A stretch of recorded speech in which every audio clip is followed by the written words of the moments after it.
Well, let me say that I want to welcome you and to welcome your questions. I'm very happy that we have delivered the first Kenya Kwanza budget.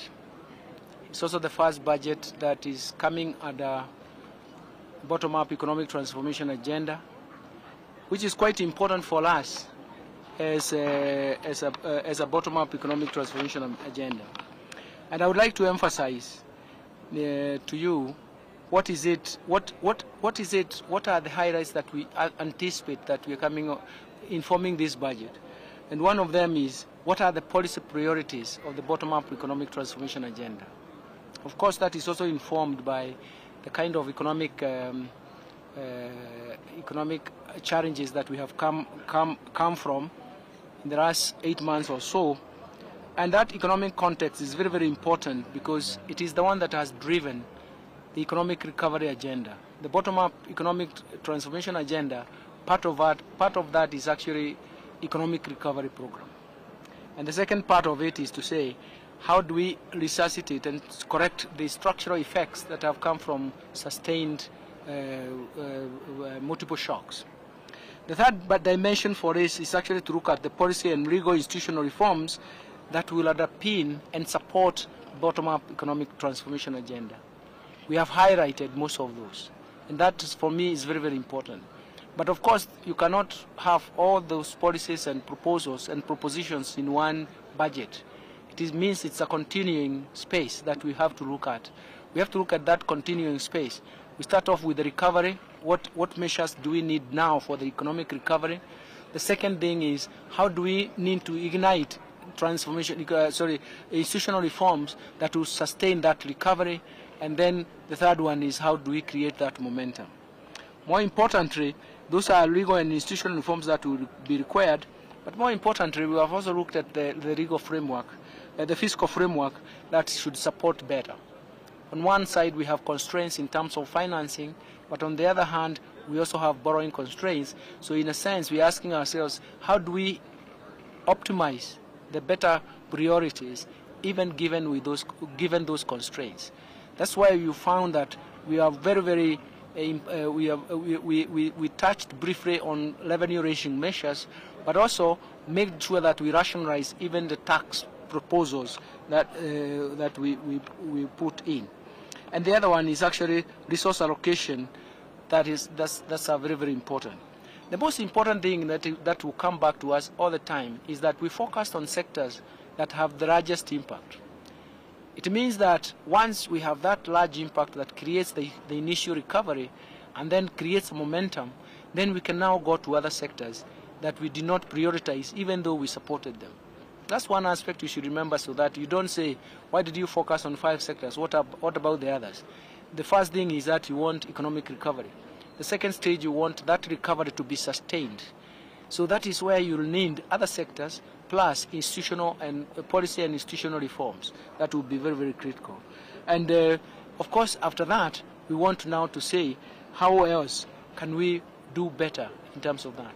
I want to refocus so much because most of the avenues that we raise, for example, the housing project, is going to be very, very important in raising jobs. What are the most serious constraints that we face? Poverty is one aspect. Cost of living is part of that. But actually raising or creating jobs for the youth is very, very critical. So essentially, we have taken more time. If you read, and you're going to get this press briefing, we have taken more time to look at the bottom-up economic transformation agenda. We want it to be understood. Wherever you are, whichever sector you are, you should know the importance of the sector that you're reading.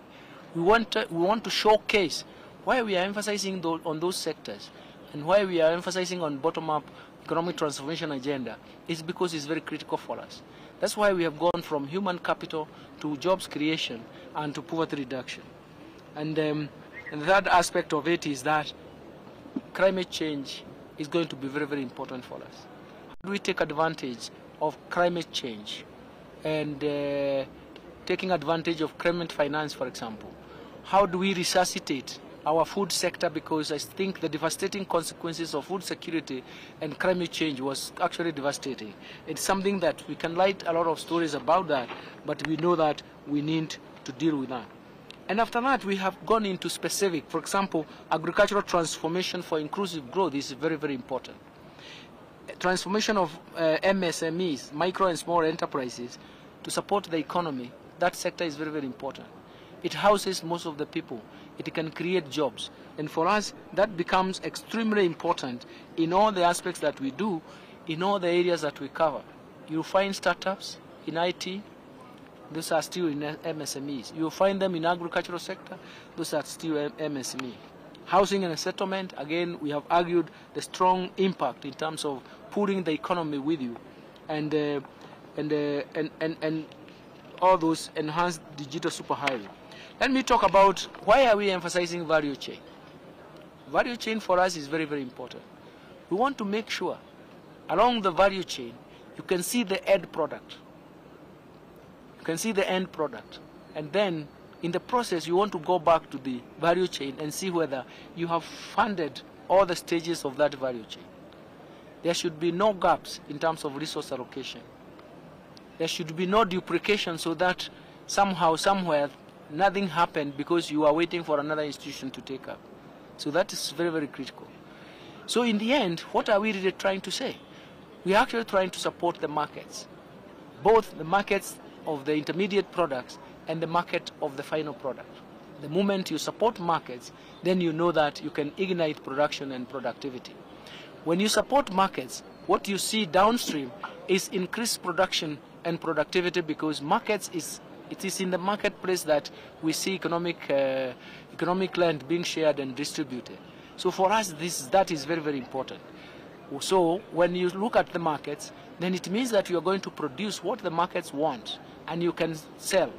And secondly, you can increase productivity. So when you look at markets functioning, when markets are properly functioning, then you ignite production and increase productivity. And then what you look at the markets, when you look up, you see increased income for you as a producer.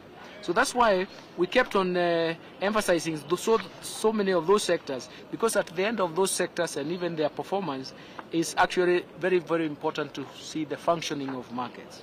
And after that, it is how to safeguard and to make sure that that is actualized.